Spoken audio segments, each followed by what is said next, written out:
Welcome to the FMCG Guys, the podcast that dives into the innovation, strategy, and trends shaping consumer goods and retail in Europe and beyond.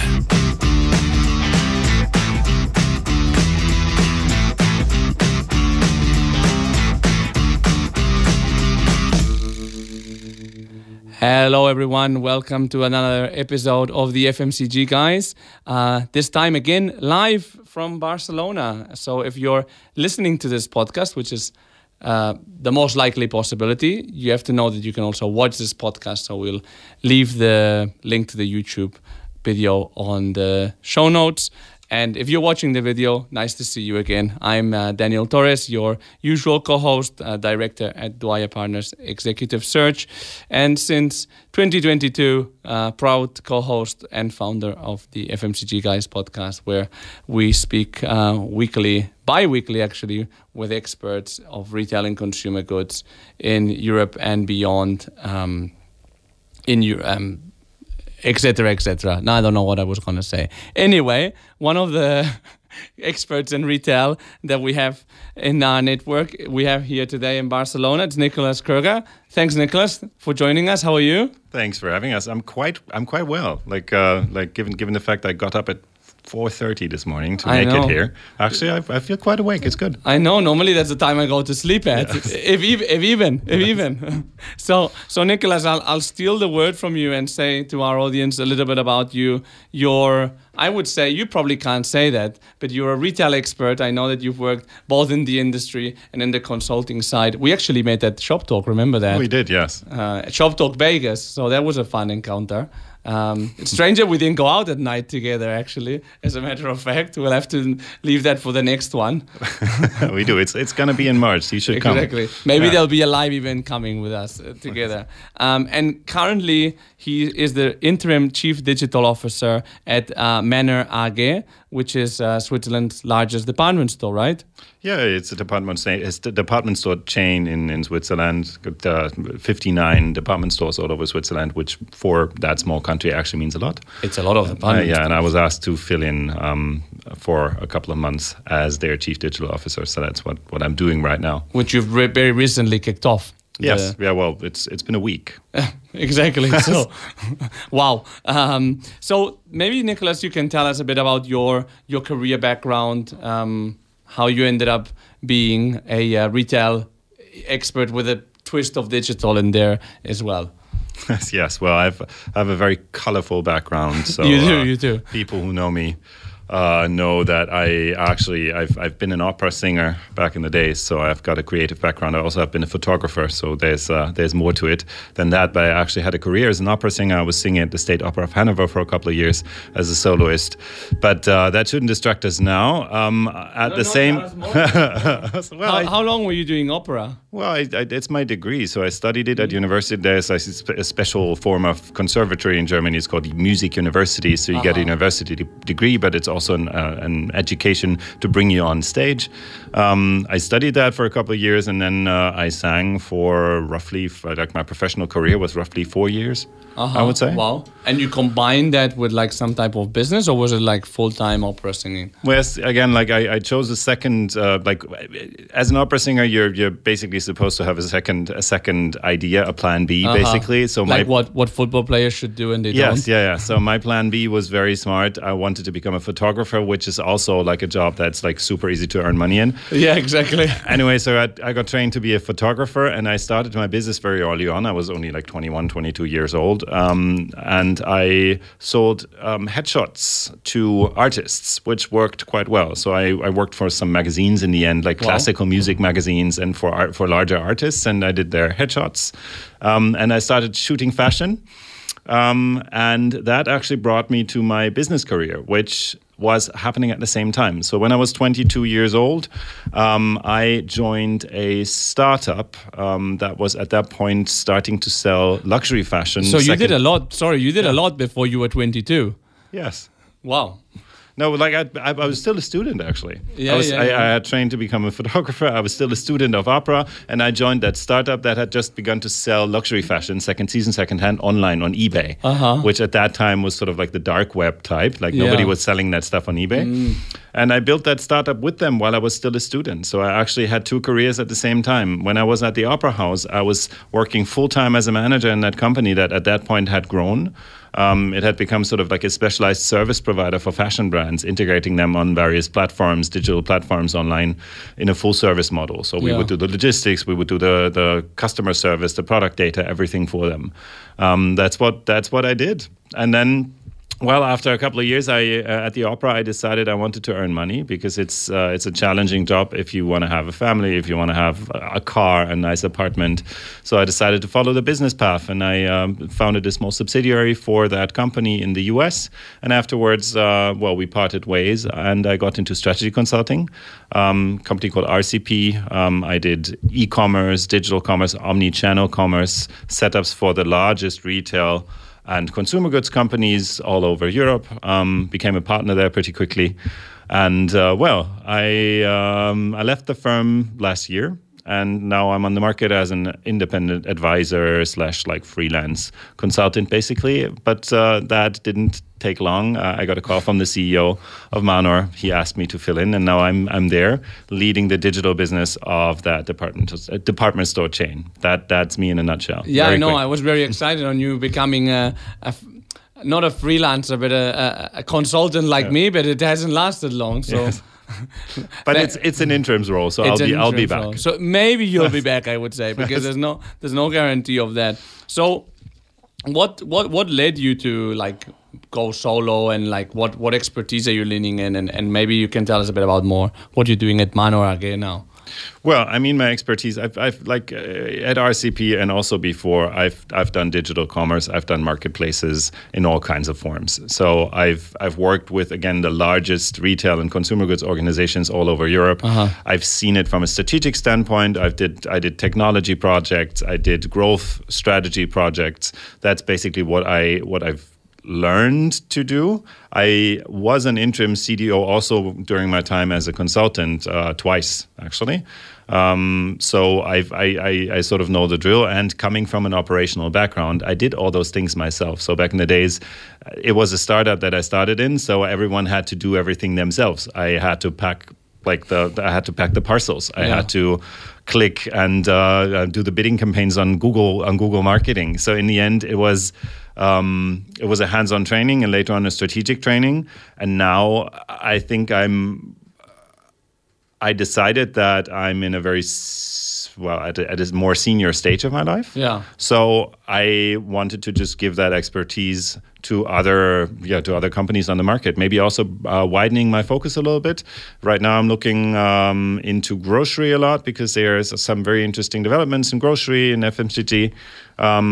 But again, yes. Then Manor called, and now I'm back in my center of expertise, which is digital retail. Yeah, well, there's a lot of our audiences from the grocery FMCG space, just so you know. So listen in. Well. Hi everyone. Yes, this is Nicolas for you.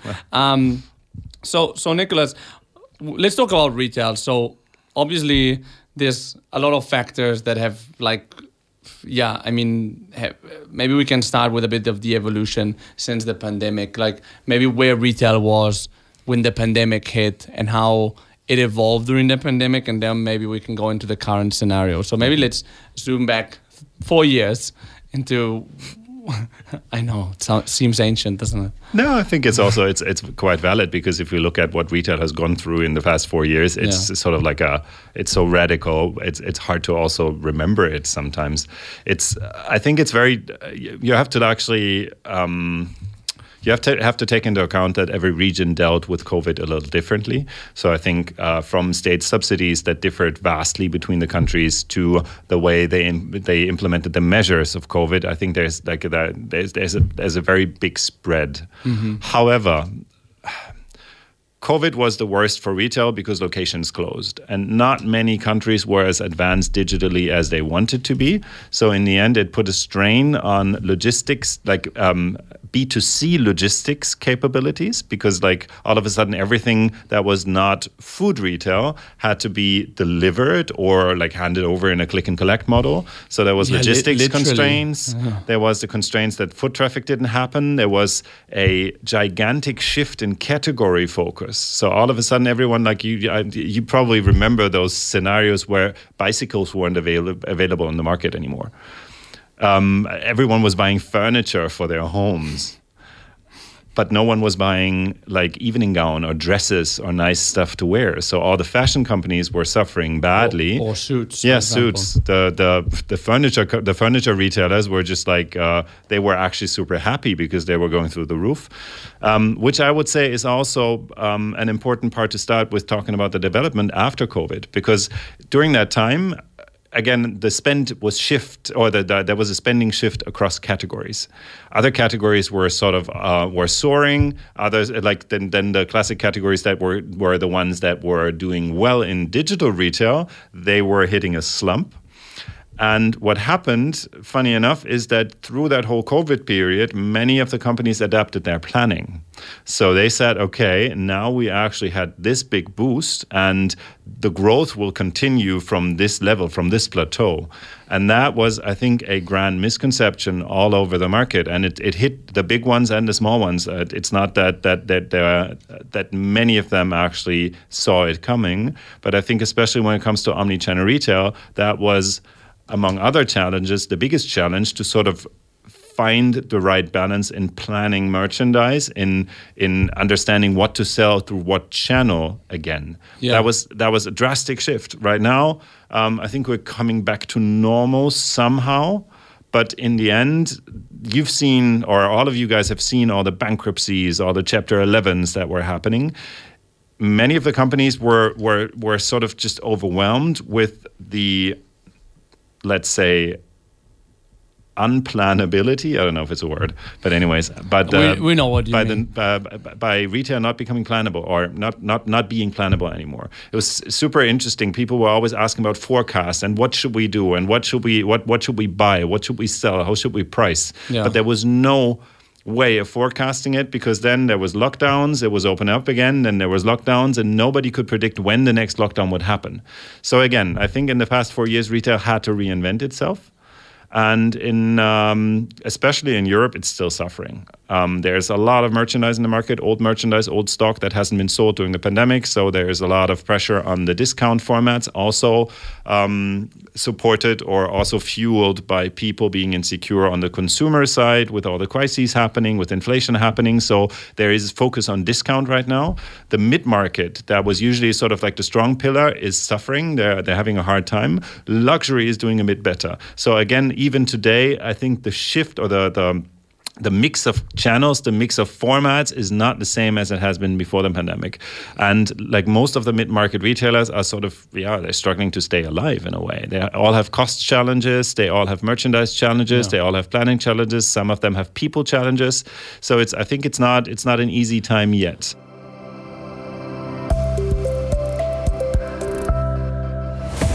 Going through digital transformation is hard and expensive.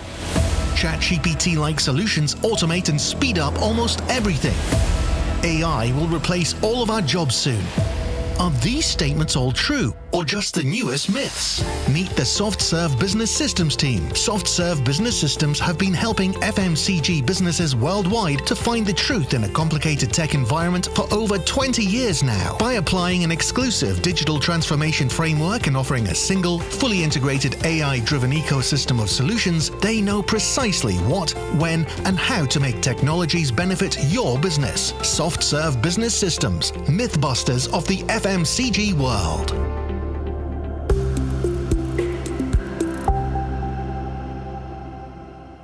Who would you place in the mid-market? Is that like department stores, mid-range, mid-price type of fashion retailers?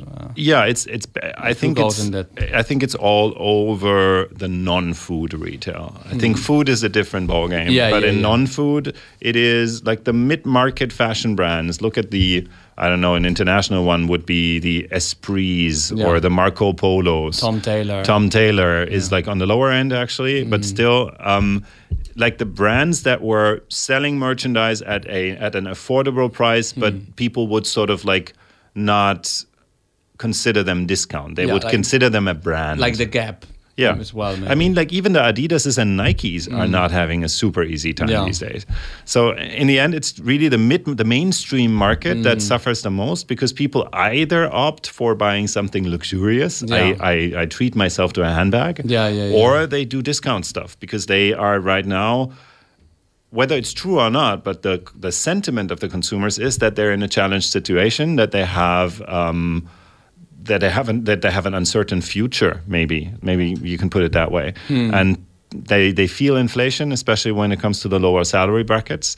It's a challenged situation again. And I would say, if you say the past 4 years, retail is recovering, yes, and I would say in the US, it's recovering more strongly. Also, the consumers in the US work differently. Like the whole culture is more around consumerism, or consuming stuff is something that's very normal for them.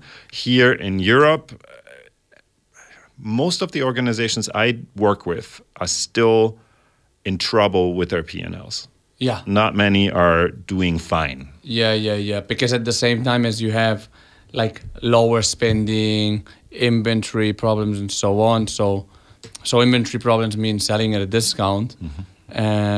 Lower consumer sentiment means selling less. But at the same time, you have higher costs, right? Like energy, people costs, they're all going up. So with all these elements on the table, how do you see a way forward? Well, I think that's a hard thing to say, but I think there's going to be a cleansing of the market. I think we're going to see many more bankruptcies. I think we're going to see many more companies in distress, because we can't just magically make those problems and the merchandise and all that stuff disappear. So I think what's going to happen is we will see a couple of companies failing, and then we will also see a renaissance, because what I don't believe is that retail is dead. People need to buy stuff and they want to buy stuff. And if you look into the US, I've just returned from the NRF in New York. Retail is investing heavily in stores again, at least in the US. I'm pretty sure it's coming up here again. And if a store is nice, if the people in the store are nice, you want to go shop there. That's something that we've lost a little bit over the pandemic, also because the Europeans dealt with it a little differently. But yeah, I think retail is coming back, but I think before that is going to be still a painful period, from my perspective at least. Yeah, also we're hearing about layoffs, for example, over the last 5 days, there's been a much publicized Nike layoffs, which is 2% of the workforce, which seems relatively low, but Nike we're only used to hearing good news about, right? So... Very much so. And if you combine it, it's only the very big numbers get to the press or get mainstream media attention.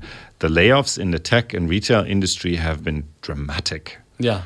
Like so many also of my peers, super senior people, there is a wave of layoffs that sort of, it happens in the dark, because obviously not everyone is going to be covered by a media outlet. So there's a lot happening in that space, and it's hitting the digital talent, it's hitting senior talent. But in the end, retail is making money. We're in a capitalist society, and if you don't earn money on the bottom line, you have to do something about the cost, or you have to do something about top line. It's it's in the end there is necessities that you have to deal with as a business owner. So I think it's sort of also the logical consequence of what's happening on the market. Yeah. And tell us a bit more about what you saw at NRF about it, because I know that you were doing some store tours there and so on, and I saw an article you wrote on LinkedIn about it. Tell us a bit about what you saw there, and maybe later we can delve a bit into the store of the future, which seems like a big thing, especially considering we were supposed to just buy online, which is not happening. Yeah, I think that for me is it was the biggest takeaway, at least on the US market. Again, different market dynamics, and I think it'll take a while until we are healthy again, or as healthy again, so that we can actually also adapt that. But sort of the balance between brick and mortar and e-commerce is shifting again to be, at least I think, more healthy. So brick and mortar is sort of they're putting their foot down, as the Americans say. So they are reclaiming their role in the whole customer journey, and I think rightfully so. If you look at New York retail, and I love New York, I've got friends there, so I'm in New York twice a year. Lucky you. Thanks. But I really love the city. It's just one of the most inspiring places for me in the world. And I always go, since I am from the retail industry, I always check out the new retail stores, new retail formats. And this year is the first year where I really can see investment in stores again. So there is stores that are designed in such a magnificent way. There is investment in store personnel as well. People are like, you walk into a store, and that's also American, but still you can see they're investing in more people. You're being addressed. The people are friendly. The people are knowledgeable about the merchandise in the store. It's a huge difference from going into a, let's say, a standard fashion store somewhere in rural Germany. It's insane. It's like you can feel that they are sort of reinvesting in the idea of a physical retail experience, but not in the way that people were sort of like bullshit bingoing a couple of years ago that say we need to make retail an experience. That's true, but the core of it is retail. So basically, looking back at the core values of retail, being a good salesperson means helping the consumer find the right product with knowledge. And sort of circling back to it, it's a super nice experience. It inspires you to buy. And even if it's 10 euros more expensive than it might be on Amazon or on a digital outlet, you stand there in front of a person who at least seems to be standing behind their products and advertising them and giving you help, and then in the end you buy because it's a nice experience. And that's a I think highly personalized one as well. So it is experiential retail, but not with like huge screens. Those happen, but it's not the screens that drive people into the stores. It's basically the experience of interacting with a knowledgeable person, being able to touch the stuff, being able to find somebody who can explain you why it's cool or why it's not. Yeah. It's what's happening again. It made me happy because it was also, you could see the stores had more traffic again, more foot traffic. There was brands investing like in big flagship stores. It was cool. And to be honest, I think it's good for society in the way as well that it makes cities more pleasant, it makes cities safer. And ultimately, it just makes cities more fun, no? As well. I agree. In a city like New York, I was there in 2021 when Europeans cannot go away from Europe. So I was there then, and it was a bit scary because, stores were closed, not many people, because people were working from home as well. So you could really see that, which working from home and working from the office is also, we're not going to talk about it like long today, but it's an interesting dynamic as well of post-COVID, how that's really changed. And people are basically working from the office again, with some exceptions. But like, there's been a big return to the office, which may have impacted as well that bit return to retail. I don't know. Well, in Manhattan, definitely. But to be fair, it's not back to pre-COVID levels. But you can see the Soho areas, like the Meatpacking, like all those districts that are all these areas in New York that are classic retail destinations. They have caught up in foot traffic. They have caught up in formats, and you can feel there is an energy also from the shopper side. They want to spend money in a fun way. It's sort of like engaging. It's a social way. Yeah. While online is not going to die. It's a very convenient way of getting stuff. And I think it's just sort of extending reach is the question, and how to basically reach consumers on all channels without having this classic or the let's say the past perception that everything is going to be online. I think it's finding a balance again. I think that's healthy and good. Yeah. And do you think that European retail will follow these steps, or are you already seeing it happen? I think European retail isn't a thing, to be honest. I think most likely, yes. I think in the larger nation, like now, I would say actually everywhere, this trend makes sense because we as people, we're social beings. And if somebody offers me a nice experience, basically, if I have somebody that can help me find the right product, I will accept that. And I'm pretty sure other people will too. And I can see it. I can see it when I walk through city centers. Stores that invest in that, they're more successful. Stores that have good store representatives that are good at communicating with consumers, they're more successful. And I think that is coming back. And I think there is going to be an investment in people. When and how this is happening, and whether this is something that will be limited to the metropolitan areas first, I think that's a different ballgame, because also, where do people invest? It's probably not going to be the rural mall somewhere in the middle of nowhere. The first places they will spend that money on will be the big cities, will be the metropolitan areas. But I think there's going to be a recovery, and I think they're going to invest in the same things. First of all, those trends from the US usually come over here a couple of years after anyways. But also in this case, I really believe there is a justification that goes beyond capitalism. It's our need to interact socially. It's our need to have people who explain stuff to us. It's our need to sort of also physically and socially interact with other consumers in a retail setting. I think it's going to come back here as well. Mm-hmm. And what about, so we talked about on a podcast recently with a guy called David Puke from Active Brand. So that's an outdoors, that's our outdoors garments and so on. But we talked about like the split about big retail chains like department stores, online or direct to consumers and own stores, and independent retailers, like more like specialty local retailers. How do you see that split of the three evolve? Because the thought was a few years ago, independent stores mom and pop stores were disappearing. Then the thought was everything will be or DTC or online, and now we're back to big fashion brands going to retailers, and also we like chain retailers, and we're also hearing a lot about independent stores doing well and some brands actually entering the market through these independent stores. So how do you see that dynamic evolving? And do you think it's relevant as well? Well, I think maybe it's just a moment where we can cut the drama a little bit. Whenever somebody says tomorrow everything's going to be online or tomorrow everything's going to be D2C, suspect. Take away 30%. Of course, there's developments, and I think, for example, if you look into multi-brand retail, I think the function in the classic value chain has changed a little bit. So the value add of multi-brand retail is still, I can actually give a consumer selection.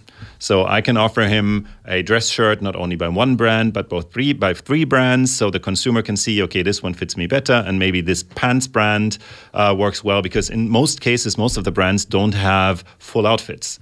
So people will combine. So the multi-brand offering is something people want or consumers want, so it's always going to be there.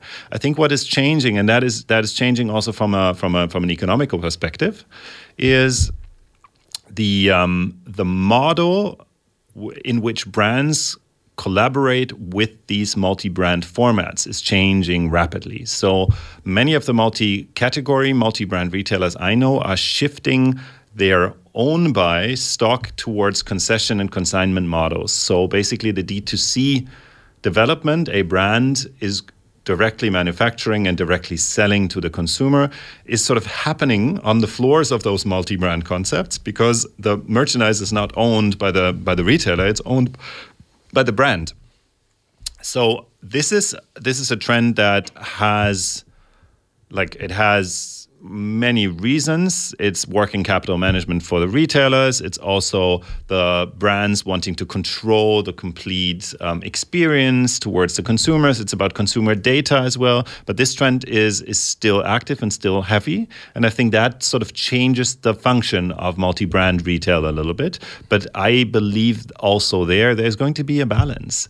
Of course, the mom and pop shops will still be there. I think they just need to adapt, like every other place also needs to adapt. They need to find their niche. They need to find their consumer good they address. Like in New York right now, community is a super big topic in retail, and I think it's very valid. So the smaller stores say, we only thrive, we only survive because we build a footprint within, or we make a footprint within our local community. So like in a circle of, 2 miles around our store, people know about us and people return to us because they know we're sort of also reliable, and we're sort of like a local point of contact for them for a certain, in this case, I was talking to the owner of a fashion store, independent fashion boutique, hipster stuff. But he said, well, the people here know us. The people come here. The people know that they'll pay maybe a little bit more, but also we've been around here for 10 years. the consumers come back and back and back, and they build a relationship to us. I think that's sort of the part that's super important for the small ones. And even the bigger ones, they're investing so much in building community. How do you make consumers loyal? How do you make them come back to you? And it's not just price, and it's not just assortment.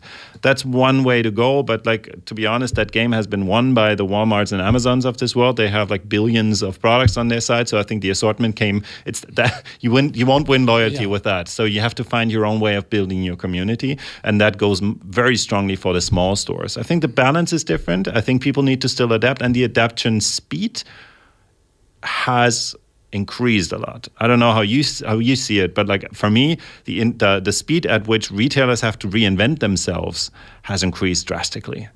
We just need to monitor developments very quickly. We need to be fast. Our time to market needs to be fast. Our lead times need to be fast. Our way we work with technology needs to be adaptive, modular, so that we can exchange or replace a module, go live on a new channel, go live on a new social media channel. So we have to actually be much faster than before. That's why it's like fascinating how planning cycles, which are like 12, 18 months out, can work in such a like fast changing world. No, it's like, I think it's the biggest challenge, isn't it? Like if you don't know what's going to happen in 12 months, but you still have to order your winter collection a year ahead.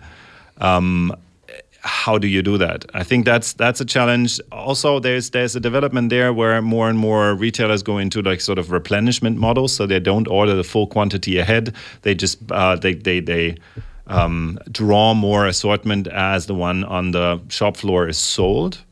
However, that also puts a strain on the brands again. So if I am a brand, I have to sort of like be much more flexible in my delivery models. I have to have bigger stock maybe that will increase my working capital risk. It's not an easy question or not an easy topic. I think that whole supply chain strain and the whole working with supply chain is something that will very much define winners and losers in the future. If you have that under control, it's much easier for you to make money in retail these days. Yeah. Because like, can AI, for example, help bridge that? I think, when we talked before, you had one line that said, cutting through the noise as a leader. I think one of the biggest noise creators or one of the biggest sources of noise right now is the word AI. People use it like they use AI, machine learning, artificial intelligence is like the same. It's not. There's many different forms. There's many different ideas of what we're trying to do. But in the end, it's just everyone is talking about it since ChatGPT has been launched, and everyone thinks, okay, that's a real thing now. Yeah. And there is huge opportunity in it. But funny enough, like if you talk to most of retailers and to most companies, I'm pretty sure it's the same in grocery. Not many have adopted it in a way that it actually generates positive impact on their P&L, but it will. There is a couple of areas, one of which is supply chain, the whole product lifecycle management, planning, forecasting. It's going to be heavily impacted by it, and I've seen use cases that are super cool because they get more granular, they get more adaptive, and you're just getting faster. And being faster in this market environment is basically meaning making more money. Same goes for customer interaction in terms of service interaction. So if you want to know where your parcel is, you don't understand the tracking, you want a refund, you want to discuss that there's like a broken part in the electronic you just bought. That's something that AI can help with easily, and it's helping with it already. Product data, master data, super difficult topic in the past, like topic that usually had massive invest in terms of personnel hours. That there's use cases that make that much quicker, much faster, much more reliable. And there is like already now in the whole AI space, there is a lot of things that can help retailers, but you need to sort of package it right. There's not this one solution. There's not this one model that you can use. I think you just have to find the right use cases and package them right. And did you see that ChatGPT, well, the company behind them, have just announced that they're launching a video? Sora, yes. Sora. Do you think, like when I see that, it makes me think of like a dystopian future type of thing. But I don't know if it's just like something that's more like a toy, or it will actually be useful. Let me give you an answer from my history as a photographer. When I was starting to become a photographer, digital photography was in its infancy. So the cameras had like 3 megapixels, 5 megapixels. Wow. And for most use cases, that wasn't enough. So people were feeling threatened by it, but they would say, well, analog photography will prevail because this is not good enough for printing it on a large magazine page because the resolution is not high enough. Today, I don't know a lot of photographers outside the fine art world that photograph analog. Why? Because this tool that we got is so much more convenient. It's so much faster. You can delete. You don't have to develop film. It's so much faster and quicker. So everyone adopted it. This is a tool. I think the dystopian future, there's always a way to interpret it in a way that tomorrow there's going to be videos of all of us doing stuff that we don't want to be seen in. But I'm pretty sure we're going to find solutions. I'm talking to a company called POAP, I think. They're doing like proof of authenticated participation or something like that. I'm actually talking to them in a couple of weeks. And what they are doing is they're sort of like putting an NFT in your account saying it's really you on this video, or it's really you who participated. So I think there is solutions around that whole threat around like a threat of fake images of you, which will going to be easy to create. But in the end, it's just a tool. It's a great tool. If you look at the results of Sora, it's insane what it can do from a text prompt. So basically for mass marketing, for all kinds of like reach plays, this is an insane tool. I've seen AI tools that basically they take in a 3D model or one picture of a handbag, and then they create various surroundings for it, and they put it into different backgrounds. Imagine stuff like that. You have just your one handbag model, you feed it to that video generation engine, and then you say, okay, I want 5 different models like holding this handbag. It's crazy. It's a really great tool. But if you also look at the limitations, it's not going to overwhelm us tomorrow. It's going to be much quicker than innovation cycles in the past. The development is really fast, but still there is limitations, there is issues with it. Just use it as a tool. Adopt it, as we did digital photography, as we adopted the CD. Who knows the CD? I know the CD. As we adopted the DVD and then came into streaming. I think it's a new tool set.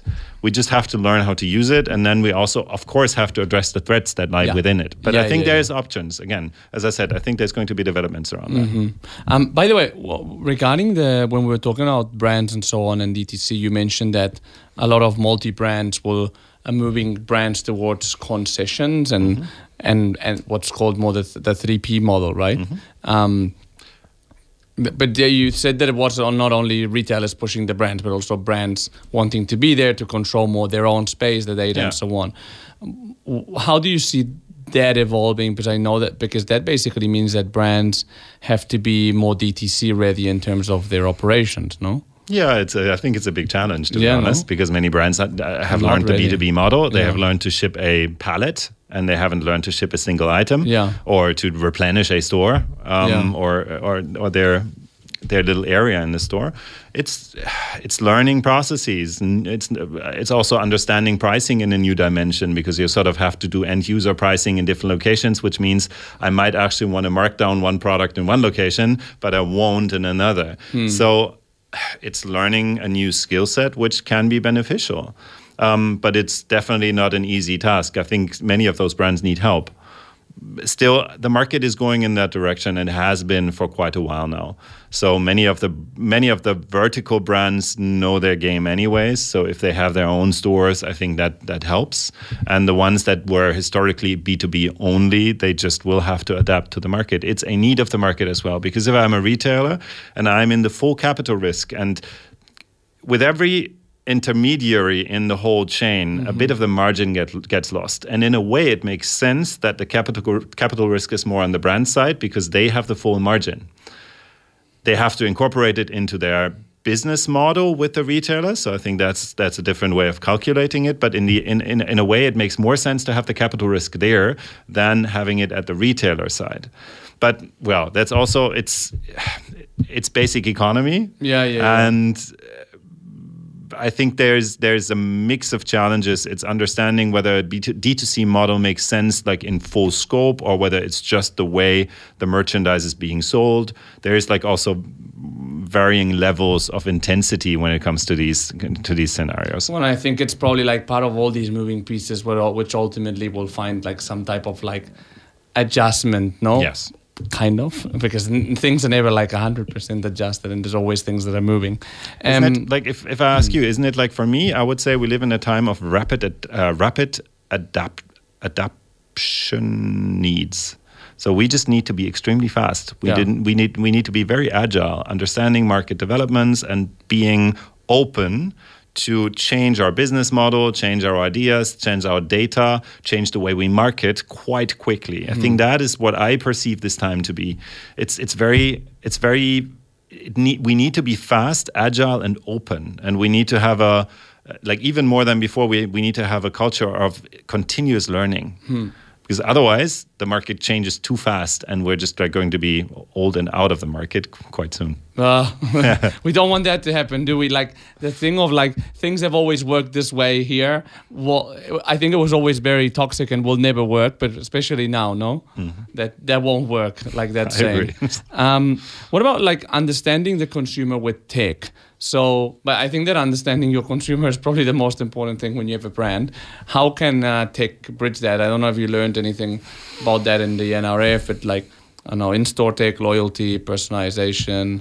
I think there's a couple of things. First of all, I come from the digital space, and there understanding your consumer is much easier than offline or in a brick and mortar environment, because we have all the data available. So like, that's been a game of the e-com management forever. We want to understand where the consumer goes on our site, what kind of buttons they click. We have been optimizing that for a long time, and we've been collecting data. I think that's sort of an easy answer. When it comes to the store, I think it's been a bit more challenging. There's been all that kind of in-store tech where you can measure foot traffic, where you can measure. I saw a picture of you in a mirror with some like trying some clothes on in the mirror.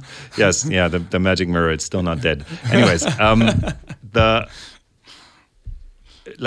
would say there. In this space, AI has a big impact, because this in-store tech had one issue. It usually could count people. Yeah. And if you would involve a camera, there's like all kinds of GDPR data protection stuff. Now, through machine learning and AI, the camera they can sort of recognize individual consumers. However, they're not going to be recognized. They're going to be anonymized or pseudonymized immediately. And through using just simple cameras and image recognition, this tech has become more advanced, much quicker and more affordable. Because in the past, to create a solution where you can actually track consumer behavior in a store anonymously was very expensive. And now with like its basic cameras and it's just image recognition, it gets much more advanced and more affordable. So I think we will see a lot more adoption of in-store tech, even for smaller stores, because it's getting cheaper and it's very valuable. You understand it's fraud prevention. Like there's a big wave of shoplifting, of fraud and shoplifting in the US, but also in the UK. So you can understand by the behavior of the person, is he about to steal something?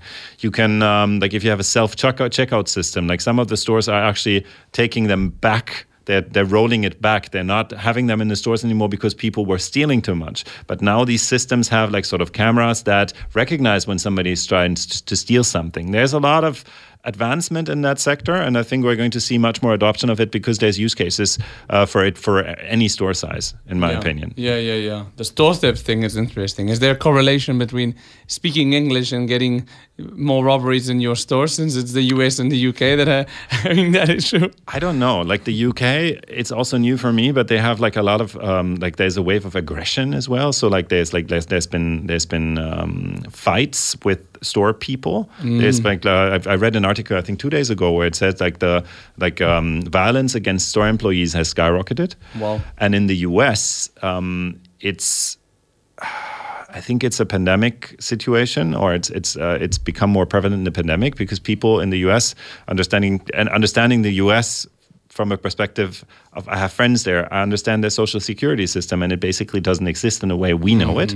So for many people, it was simply a necessity. So people would steal out of a necessity, and then in the city centers, in the downtowns, in many downtowns, foot traffic has gone down. You described New York as eerie, as scary, and that's the same for many of the metropolitans in the US. I was in Seattle. Yeah, Tremendous. So. Especially those pharmacy chains, like now in those pharmacy CVSs, they have everything caged. Yeah. Like even if you buy in New York, sometimes even if you buy a can of Coke, you have somebody has to unlock it. Wow. It's kind of crazy. Wow. I don't know the real reason for it. I actually have to look into it. Yeah. Definitely. Quick one. Regarding like leadership in companies, which is super important. We talked about layoffs, but I think that we'll also see some degree of churn and like C-level. How do you see that evolving like in this new scenery and retail that we're going to like? And also we're going to see like organizational changes. Where will e-commerce sit, for example? We will see a lot of organizational changes, and I think it's going to be a challenging time because what we're seeing in technological development will make many repetitive tasks obsolete. So many of the things that now have to be done by humans will not be done by humans. And while I am convinced that there is new tasks that will come up that will sort of need a human touch, so basically either sorting through the recommendations that a large language model gives you, or maybe even investing more time spend with your consumer, I do believe that the technological development that we're going through right now is driving efficiency, which means many of the roles will not be needed in the current form. And yes, there's going to be a balance. Some of the roles will just change, and you have sort of a different focus, maybe even a better focus, because you actually can do more content things instead of doing repetitive tasks. But I think it's going to be a challenging phase for all of us because those tasks we've been trained to do, like all those office tasks, many of them can be done very well by a machine and will be, like the machines are getting better by the minute. So many of those tasks will be automated in the future. So I think there's going to be a massive change in workforce. Right now, where I don't really see it is in-store. So replacing the store associate is not something that we're going to see tomorrow, because I've seen the state of robotic. I've looked at a couple of humanoid robots and also like store assisting robots. We even visited a store in New York. It's called the Bot Bar, where there's a robot as a barista that serves you coffee, but it's gimmicky and it's not replacing humans. On the contrary, it always makes mistakes, and then somebody has to come and help him. So in the end, so it's more like a gimmick. It's a gimmick, and it's nice, which is fun as well. well. It's interaction, and it's cool, and it's an experience, but it's not going to replace the store associate. Second part that's not going to be replaced anytime soon is logistics. Especially B2C. The warehouse is highly automated now, but like when it comes to delivery, when it comes to moving merchandise, I think there also we won't see that shift as drastically. When you look at data, when you even look at like low-level coding, many of these models can now deliver perfect program code. So you tell it what the program needs to do, and then it delivers a code that works. So for many programmers, for many IT people, it's also going to be a shift in how do I work with it. Well, they need to be retrained. Or they need to retrain themselves. And what about C-level, like CEOs, chief commercial officers, and so on? Do you think that there'll be a change of the type of profile there? That's a very broad question. I think depending on the format, we will see the CI/CT/CDO roles gain importance. I think they will actually gain traction in their organizations because they are the ones that provide the technology that then helps other people decide. I think for the decision makers, I'm not sure whether the profile will change drastically, because what they will get is maybe more information and easier selection of possible options for their decision. So they will be helped by technology. However, they will still have to decide. So they will maybe have to learn how to work with data that is being fed to them. but I don't see an imminent change. As for the COOs, of course, like in the moment that some tasks are getting less personnel intensive and are done by technology, I think they actually have to understand better how that actually is going to be integrated into their organization. I see the biggest, for me, what I predict, but that's also, well, who knows? We all predicted a lot of things that didn't happen in the past 4 years. But I think the people in charge of technology will have an important role because they are the ones that basically supply the data that is then used as a basis for decisions by let's say the rest of the C-suite. Interesting. Yeah, that's a good point. One last one. With everything that you've learned during your career, if you had to go back to the beginning of it, what advice would you give yourself with everything that you've learned? Smile, be calm, listen and learn. It's what my career has been a very wild ride, but I don't regret any of it. I've done the coolest stuff. I stood on like stages in like one of the biggest opera houses in the world as a soloist. I've dealt with the biggest retail companies all over Europe with their C-suite. I've learned so much from these people. I'm very grateful for it. I would say the one thing that I would tell myself is just be calm, listen. Don't take yourself too seriously. Don't think you know anything. Just listen, learn, and then adapt and use your brain to sort of build your opinion in the moment. But never be arrogant. Never think you're better. Never think you're done. Well, that comes from a very smart person like you, Nicolas. So that's a lot. So thanks everyone for tuning in or watching us. It was great to sit here with Nicolas. I learned a lot, have a lot of takeaways. So I hope you do too. And we'll see you in the next episode of the FMCG Guys. Have a great day. Thanks, everyone. Bye.